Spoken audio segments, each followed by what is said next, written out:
അങ്ങനെ ഗൈസ് കാത്തിരുന്ന് 10 ദിവസങ്ങൾക്ക് ശേഷം 6 വർഷത്തെ ഇടവേള കഴിഞ്ഞു എന്നൊക്കെ പറയണ പോലെ 10 വർഷത്തെ ഇടവേള കഴിഞ്ഞിട്ട് നമുക്കൊരു മുഖ്യമന്ത്രിയെ കിട്ടി.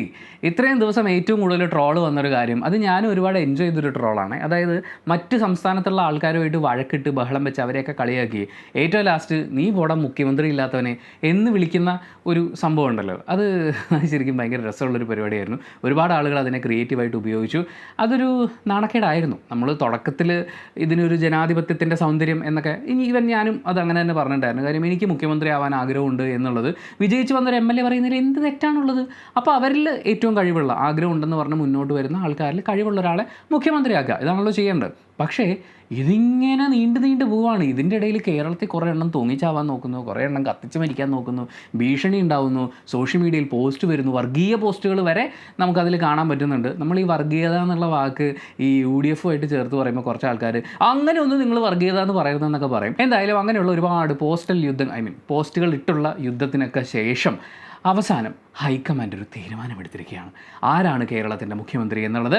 16ാമത്തെ നിയമസഭയിലെ മുഖ്യമന്ത്രി VD സതീശനാണ്.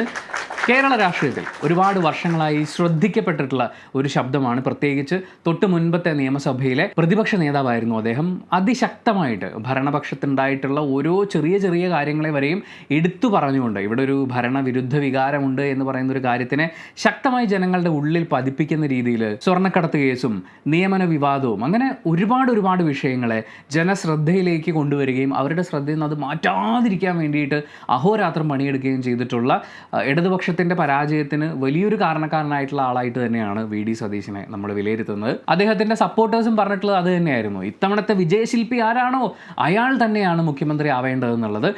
ആ ഒരു കാര്യം ഹൈക്കമാൻഡ് കേട്ടിരിക്കുന്നു എന്നാണ് നമുക്ക് മനസ്സിലാക്കാൻ സാധിക്കുന്നത്. എന്തായാലും നമുക്ക് കുറച്ച് പൈസ ലാഭമുണ്ട്. കാരണം ഒരു ഉപതെരഞ്ഞെടുപ്പ് ഒഴിവായി കിട്ടിയിട്ടുണ്ട്. KC വേണുഗോപാലാണ് മുഖ്യമന്ത്രിയായി തിരഞ്ഞെടുക്കപ്പെടുന്നതെങ്കിൽ സ്വാഭാവികമായും അദ്ദേഹം ഏതെങ്കിലും ഒരു മണ്ഡലത്തിൽ നിന്ന് ജയിക്കണമല്ലോ. അപ്പോൾ അവിടെ വീണ്ടും ഇലക്ഷൻ നടത്തണമല്ലോ. അത്രയും പൈസ, നമ്മുടെ സമയം, അങ്ങനെയൊക്കെയുള്ള ഒരുപാട് കാര്യങ്ങൾ നമുക്കിതിലൂടെ ലാഭിക്കാൻ സാധിച്ചിട്ടുണ്ട്. പറവൂരിലാണ് VD സതീശൻ ജനിക്കുന്നത്.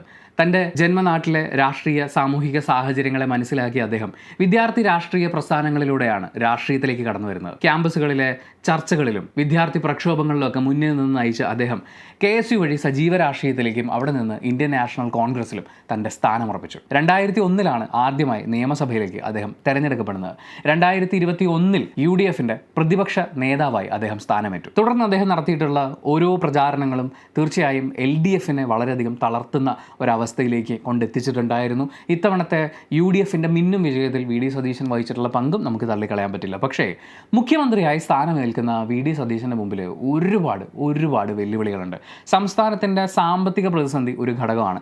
സാമ്പത്തികമായി വലിയ പ്രതിസന്ധികളൊന്നും ഉണ്ടാക്കാതെയാണ് ഞങ്ങൾ പടിയിറങ്ങിയത് എന്ന് LDF പറയുമ്പോഴും UDF മുന്നോട്ട് വെച്ചിട്ടുള്ള കുറേ വാഗ്ദാനങ്ങളുണ്ടായിരുന്നു. അതിൽ വളരെ പ്രധാനപ്പെട്ട ഒന്ന് സ്ത്രീകളുടെ സൗജന്യ KSRTC യാത്രയാണ്. അത് എത്രത്തോളം സാമൂഹ്യ പ്രശ്നങ്ങൾ ഉണ്ടാക്കും അല്ലെങ്കിൽ സാമ്പത്തിക പ്രശ്നം ഉണ്ടാക്കും എന്നുള്ളത് പ്രൈവറ്റ് ബസ് ഓണേഴ്സിൻ്റെ ഒരു സംഘടന മുന്നോട്ട് വന്ന് പറഞ്ഞിട്ടുണ്ടായിരുന്നു. ഒരു മിനിമം കോമൺ സെൻസ് വെച്ച് ആലോചിച്ചാൽ നമുക്കും അതിലുള്ള പ്രാക്ടിക്കാലിറ്റി എത്രത്തോളം ശുഷ്കമാണെന്നുള്ളത് മനസ്സിലാക്കാൻ പറ്റും. ആരോഗ്യ ഇൻഷുറൻസ്, ജനങ്ങൾക്ക് 25 ലക്ഷം രൂപയുടെ കവറേജ് കൊടുക്കുന്ന ആരോഗ്യ ഇൻഷുറൻസ് മുന്നോട്ട് വെച്ചിട്ടുണ്ടായിരുന്നു. അത് ഉണ്ടാക്കാൻ പോകുന്ന സാമ്പത്തിക പ്രതിസന്ധി മാത്രമല്ല, അത്തരം വളരെ സെൻസിറ്റീവ് ആയിട്ടുള്ള ഇൻഫർമേഷൻസ് ഏതെങ്കിലും ഒരു പ്രൈവറ്റ് കമ്പനിയുമായി ടൈപ്പ് ഉണ്ടാക്കിയാൽ ജനങ്ങളുടെ സെൻസിറ്റീവ് ഇൻഫർമേഷനാണ് ഇവിടെ ഷെയർ ചെയ്യപ്പെടാൻ പോകുന്നത്.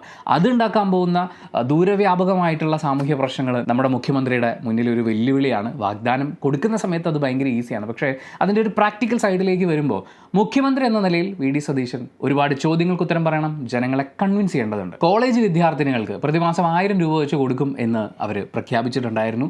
അത് എന്തൊക്കെ പ്രശ്നങ്ങൾ ഉണ്ടാക്കും എന്നുള്ളത് നമ്മളിനി കാത്തിരുന്ന് കാണേണ്ടതാണ്. കാരണം വിദ്യാർത്ഥികളെന്ന് പറയുന്നത്, സാമ്പത്തിക ബുദ്ധിമുട്ടുകൾ അനുഭവിക്കുന്ന വിദ്യാർത്ഥികളെന്ന് പറയുന്നത് പെൺകുട്ടികൾ മാത്രമല്ല എന്നിരിക്കെ കോളേജിൽ പഠിക്കുന്ന പെൺകുട്ടികളുടെ എണ്ണം എടുത്തു വരുമ്പോൾ അവർക്ക് പ്രതിമാസം 1000 രൂപ എന്ന് പറയുമ്പോൾ ഒരു വർഷം 12,000 രൂപ നീക്കി വെക്കേണ്ടതായിട്ട് വരും.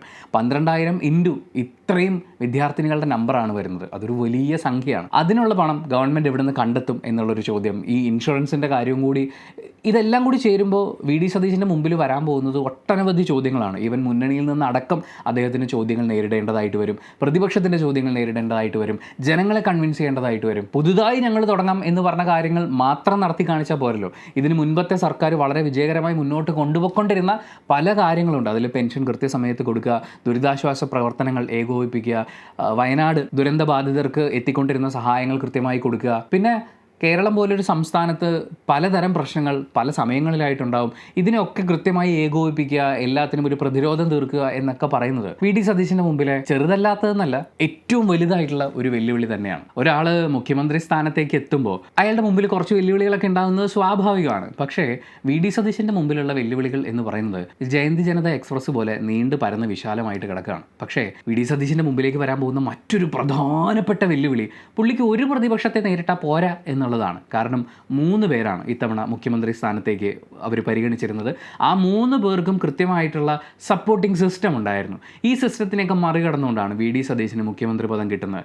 സ്വാഭാവികമായും അത് കിട്ടാതെ പോയിട്ടുള്ള നേതാക്കളും അവരുടെ അണികൾ എന്നുള്ള രീതിയിൽ നിൽക്കുന്ന ആളുകളും ഒക്കെ ചേർന്നിട്ട് ഇവിടെ ഒരു സെക്കൻഡ് പ്രതിപക്ഷം കൂടി ഉണ്ടായിക്കഴിഞ്ഞാൽ അത് വി.ഡി. സതീശൻ്റെ പ്രവർത്തനങ്ങളെ സാരമായി തന്നെ ബാധിക്കും. എനിക്ക് UDF-ലെ പ്രവർത്തകരോട് പറയാനുള്ളത് എന്താണെന്ന് വെച്ച് കഴിഞ്ഞാൽ, നിങ്ങളൊരു സെക്കൻഡ് പ്രതിപക്ഷവും കൂടി ആയിക്കഴിഞ്ഞാൽ വി.ഡി. സതീശൻ കഷ്ടപ്പെട്ടു പോകും. നമുക്ക് ഓൾറെഡി ഒരു പ്രതിപക്ഷമുണ്ട്, അത് വളരെ സ്ട്രോങ് ആയിരിക്കും, അവരവരുടെ കാര്യങ്ങൾ ചെയ്യട്ടെ. വി.ഡി. സതീശൻ നടപ്പിലാക്കാൻ ഉദ്ദേശിക്കുന്ന പ്രവർത്തനങ്ങളെ ഏകോപിപ്പിക്കാൻ വേണ്ടി അദ്ദേഹത്തിന് പരിപൂർണമായിട്ടുള്ള ഒരു സപ്പോർട്ട് കൊടുക്കുക, ആക്രമണങ്ങൾക്ക് ഒരു പ്രതിരോധം തീർക്കുക എന്നൊക്കെയുള്ളതാണ് നിലവിൽ UDF-ൻ്റെ ഭാഗമായിട്ടുള്ള പ്രവർത്തകരെല്ലാം ചെയ്യേണ്ടത്. അല്ലാതെ ഞങ്ങളുടെ നേതാവ് മുഖ്യമന്ത്രി ആവാത്തതുകൊണ്ട് എവരും ഭരിക്കണ്ട എന്നുള്ള ഒരു ആറ്റിറ്റ്യൂഡിൽ നിൽക്കുകയാണെന്നുണ്ടെങ്കിൽ അത് കേരളത്തെ മൊത്തം ബാധിക്കാൻ പോകുന്നൊരു വിഷയമാണ്. കേരളത്തിൻ്റെ മുഖ്യമന്ത്രി സ്ഥാനം എന്ന് പറയുന്നത് അത്രമേൽ പ്രധാനപ്പെട്ട ഒരു കാര്യമാണ്. ഇനി മന്ത്രിമാരുടെ ഒരു ലിസ്റ്റ് വരാനുണ്ട്, അവർക്കും ഈ പറയുന്നത് പോലെ ഒരു സപ്പോർട്ട് കൊടുക്കേണ്ടതുണ്ട്. അതൊക്കെ മുന്നണിയിലെ പ്രവർത്തകരുടെ കടമയാണ്. അല്ലാതെ അവിടെ ഇനിയും മറ്റേ പെട്രോൾ ഒഴിച്ചും മണ്ണെണ്ണ ഒഴിച്ചും കയറ് കെട്ടിത്തൂക്കിയും ടെറസിൻ്റെ മുകളിൽ നിന്ന് ചാടുമെന്ന് ഭീഷണിപ്പെടുത്തി അങ്ങനെ ഇനി ഇതിങ്ങനെ അനാവശ്യമായിട്ട് നീട്ടിക്കൊണ്ടുപോലെ മൊത്തത്തിൽ നമുക്ക് 10 ദിവസം നഷ്ടപ്പെട്ടു. 10 പ്രധാനപ്പെട്ട ദിവസങ്ങൾ നഷ്ടപ്പെട്ടു.